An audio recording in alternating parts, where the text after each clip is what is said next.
우리나라는 새해가 시작됐다라고 이야기할 때에 정초라고 하는 말처럼 음력을 쓰죠. 그래서 우리 음력을 세는 그런 아시아, 동북아시아, 중국과 우리 한국 특별히 강하게 그 음력을 절기를 지키는데요.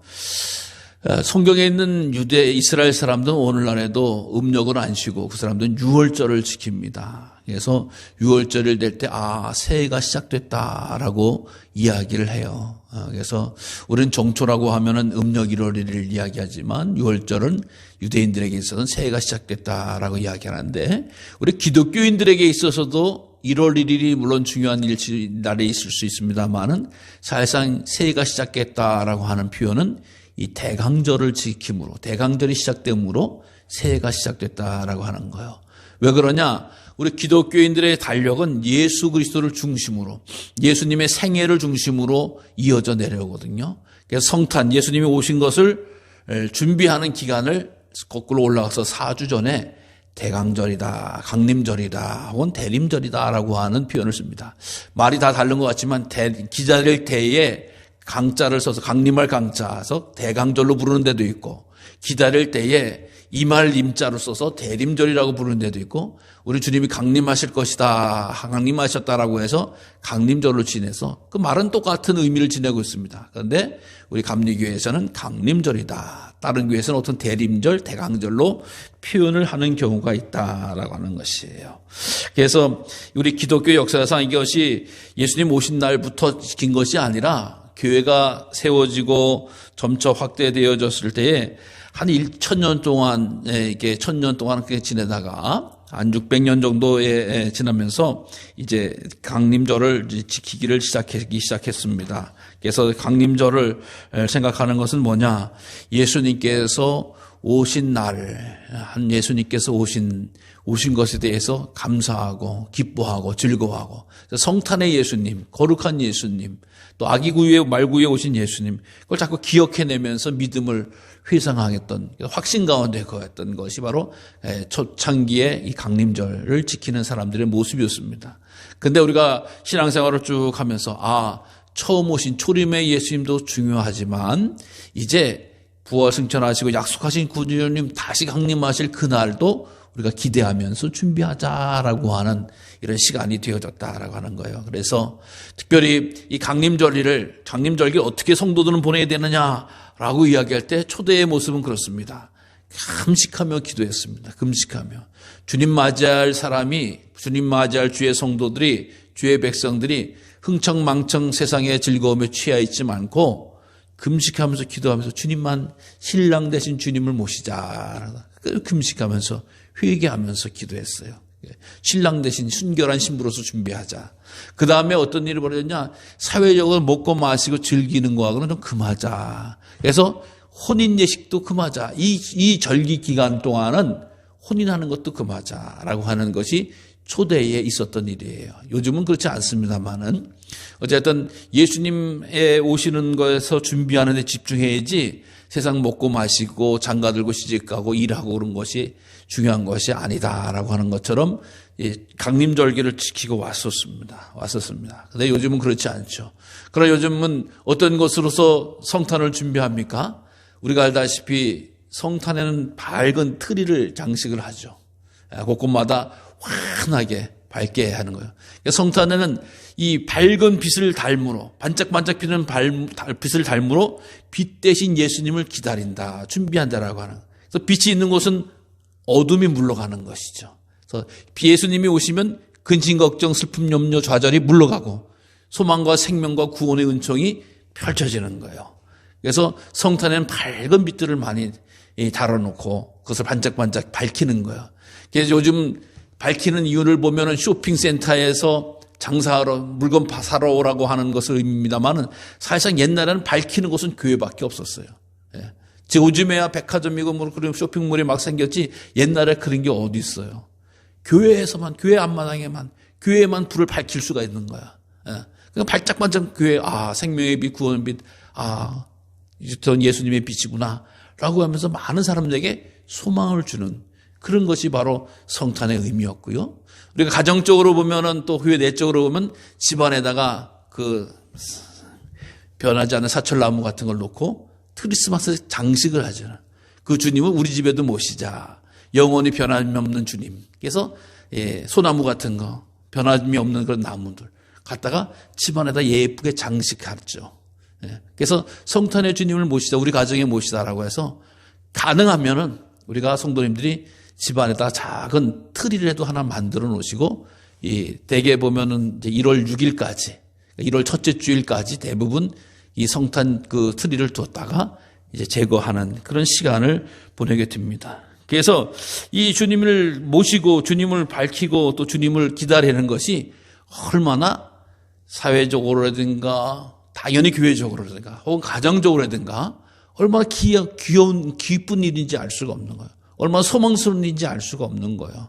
그래서 주님, 빛으로 오신 주님께서 이 가정 다시 구원의 빛을 발하여 주셔서 영생의 복락을 누리게 하시고 주님의 나라에 가까이 갈 수 있는, 가까이 들어갈 수 있는 우리 가정과 우리 심령으로 세워달라고 기도하면서 희망을 가지시기를 바랍니다. 소망을 가지시기를 바랍니다.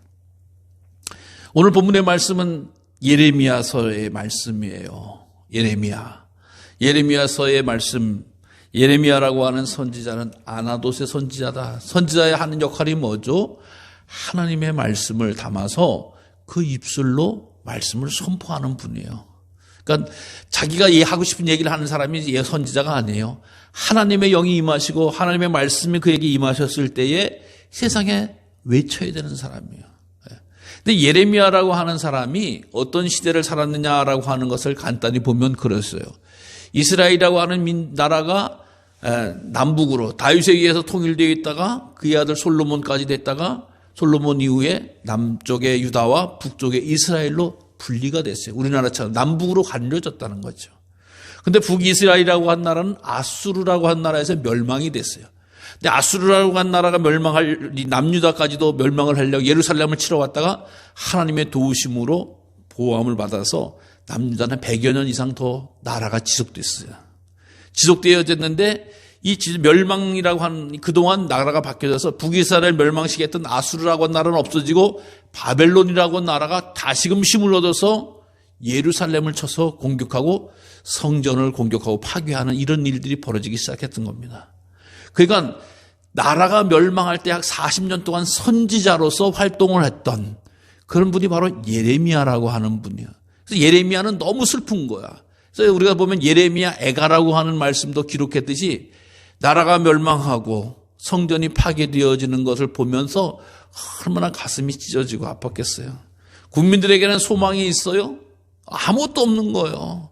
그냥 바벨로니아 나라의 군사들이 와서 죽이고 잡히고 끌고 가고 이런 또 성전은 파괴하고 불지르고 이런 일들을 감당하는 것을 두 눈으로 봤던 분이 바로 예레미야라고 하는 분이세요. 그런데 이렇게 암울한 시기에 예레미야는 하나님의 말씀을 받아서 뭐라고 외쳤느냐?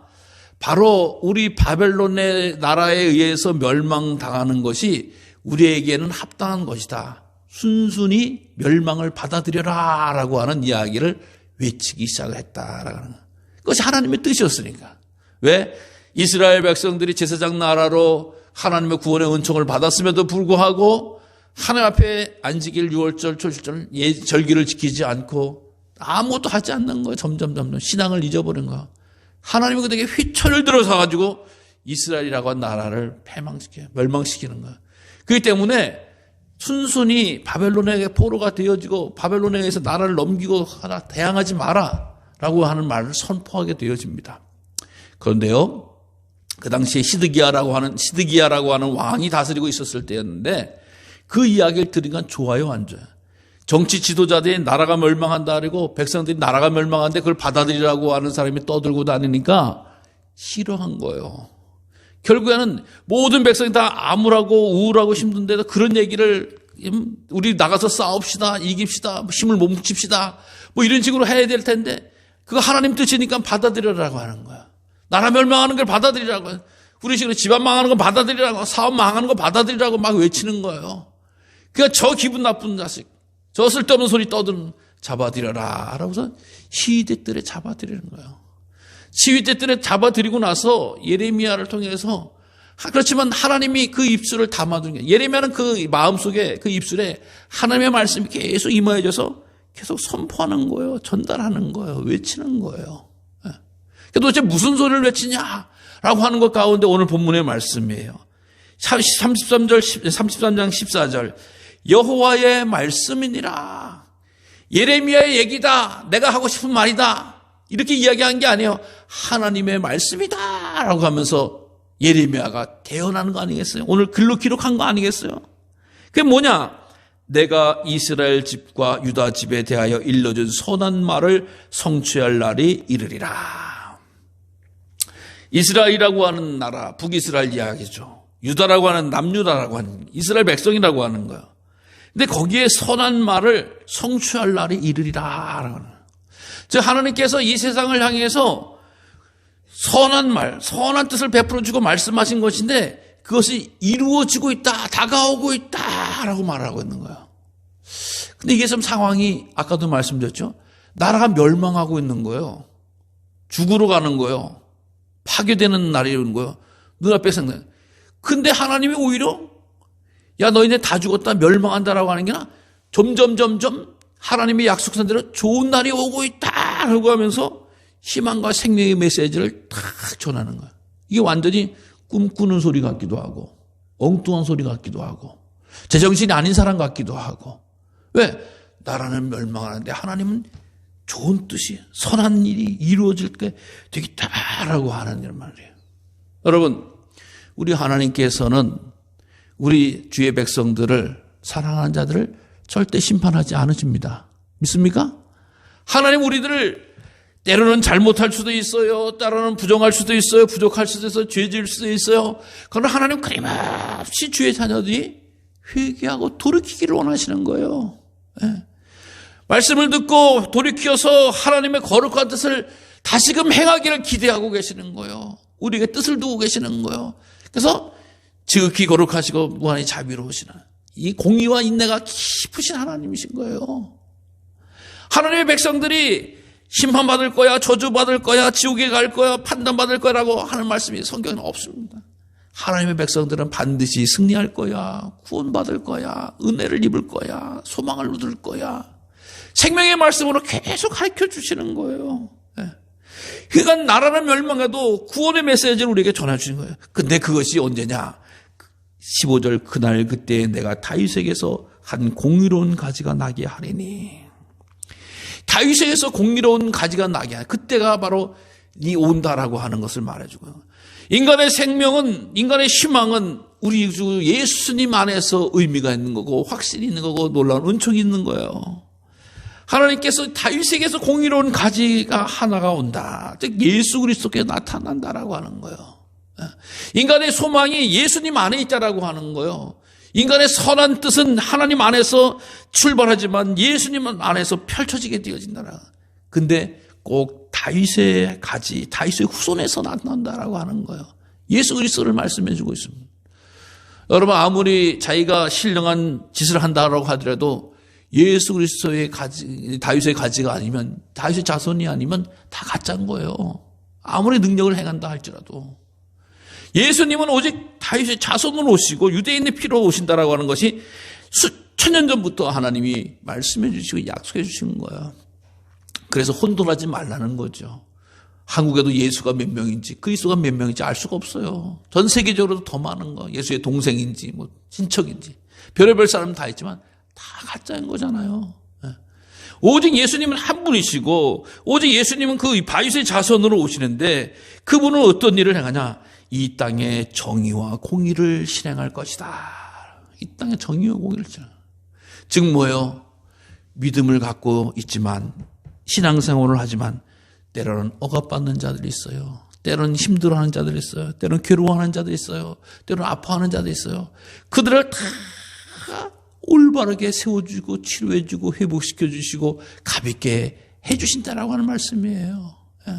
여러분 세상의 재판은 얼마나 공의롭지 못해요. 우리나라 사람들도 판결 난 거를 보면 옛날에는 지식도 없고 내용도 몰라서 그러려니 했지만 이제는 야 그런 죄를 졌는데 판결이 이렇게 됐네. 유전무죄 무전유죄 아닌가라고 하는 이야기를 할 때가 있어요. 제가 어느 날 방송을 보니까 미국에서도 어떤 재판을 가지고 온 백성 사람들이 일어나는 거, 데모를 하는 거. 왜 그런 사람들에게 이렇게 무죄를 했냐. 잘못된 재판이었다고 막 일어나는 거예요. 여러분, 법치국가가 물론 법에 의해서 판단된 걸 존중해야 되지만 백성들, 국민들이 그거 잘못된 재판이다라고 하는 거 되게 많이 이야기하고 있어요. 우리나라도 점점 더 많아질 거예요, 아마. 미국도 점점 더 엄청나게 많아요. 그러니까 인간의 판단은 착오로 틀리게 되어져 있어요. 성경도 뭐라 그랬어요?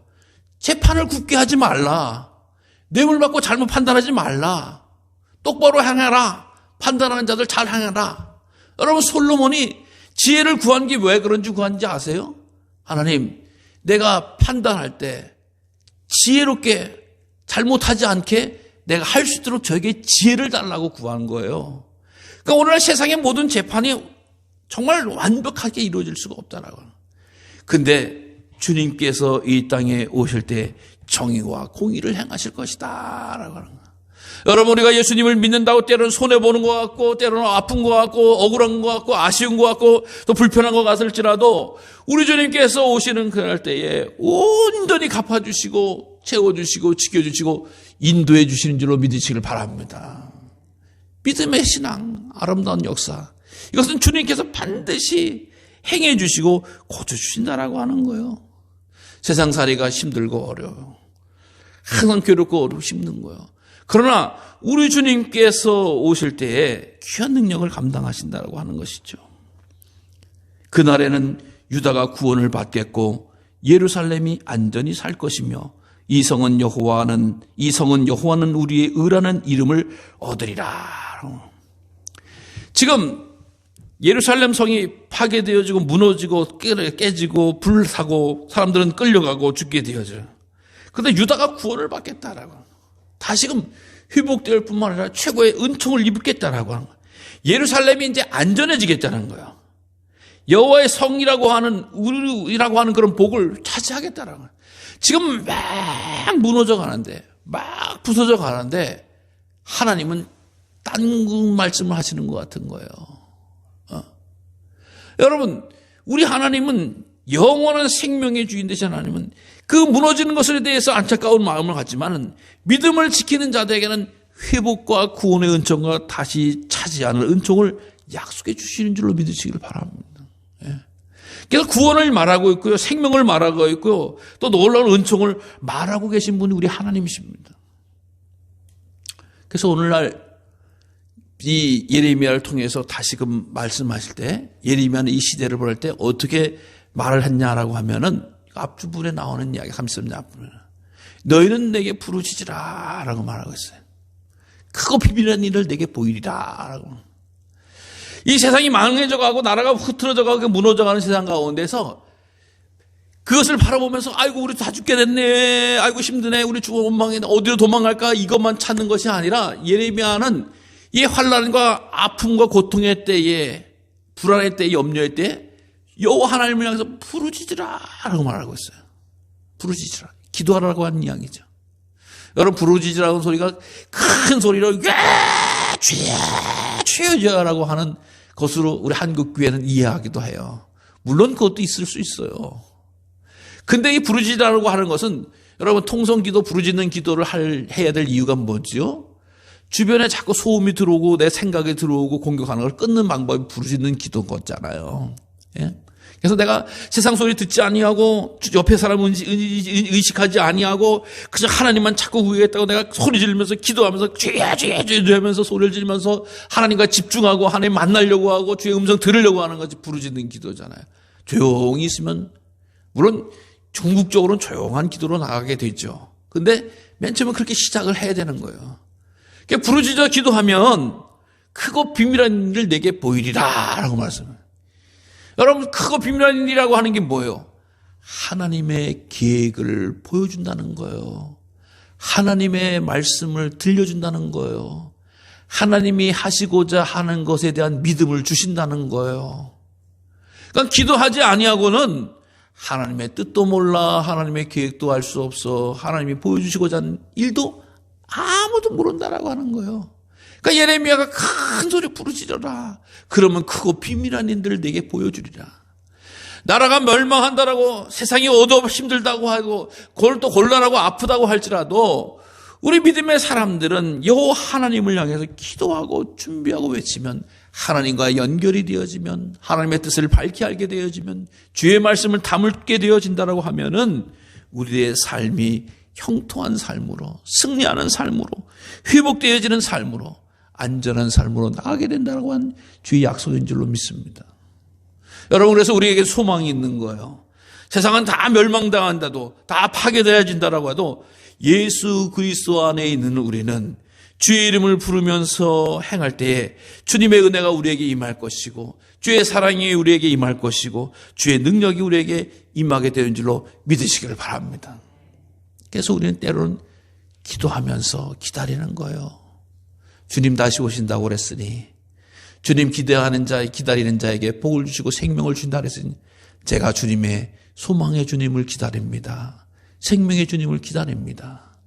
기다리되 헛되이 보내지 아니하고 기도하면서 기다립니다. 주님을 사모하면서 기다립니다. 주의 은혜를 기억하면서 기다립니다. 또 주님이 원하시는 공평과 정의를 행하면서 기다립니다. 라고 하는 것이 믿음의 자녀들이 감당해야 될 아름다운 절기가 될 줄로 믿습니다. 주님의 약속은 주님의 자녀들에게 유효한 거예요. 주님의 자녀들에게 응답과 은총과 사랑과 능력으로 임하여진 줄로 믿습니다. 한순간도 떨어진 것이 없어요. 아무리 세상이 멸망한다고 할지, 아무리 나라가 멸망한다고, 아무리 도성이 불탄다고 할지, 아무리 성전이 무너진다 할지라도 하나님의 말씀은 살아있는 거예요. 하나님의 말씀은 이루어지는 거예요. 하나님의 말씀을 쫓아 역사가 생해진다라고 하는 거예요. 그래서 하나님을 두려워할 줄 아셔야 돼요. 하나님을 기쁨으로 섬길 줄 아셔야 돼요. 하나님을 진심으로 찬양할 줄 아셔야 돼요. 그 하나님 앞에 끝날까지 포기하지 않고 기도하면서 예배 드릴 줄 아는 그런 믿음의 자녀가 되시기를 바랍니다. 그러면 그 약속이 우리의 축복이 되어지고 영생의 복락이 되어진 줄로 믿으시기 바라고, 이 기다림의 절기에 주님을 기다리는 아름다운 신부처럼 순결하고 거룩한 영으로 하나님의 기쁨이 되고 죄에서 자유함이 되어지고 온전한 소망으로 세상을 이기는 믿음의 자녀들 되시기를 간절히 주님의 이름으로 축원합니다. 기도하겠습니다. 하나님 감사합니다. 우리에게 독생자 예수님을 보내주시고 구원의 빛을 허락해 주셔서 천군 천사와 동행하며 하나님의 거룩한 뜻을 믿으며 살아가게 하심을 감사합니다. 주님, 저희들 기다리는 가운데 은혜가 있게 하시고 믿음을 더하게 하시며 주의 생명의 말씀을 쫓아 나아갈수록 예수 안에 거하게 하여 주시옵소서. 주님의 약속의 말씀을 붙잡을 수 있는 지혜도 허락하시고 믿음도 허락해 주셔서 마지막 그때에 하나님 주시는 회복과 위로와 은총과 평강을 누리는 온전한 자녀 되어지게 하여 주시옵소서. 예수 그리스도 이름으로 감사하며 기도드리옵나이다. 아멘. 621장 찬송 부르시고 축도함으로 예배를 마치겠습니다.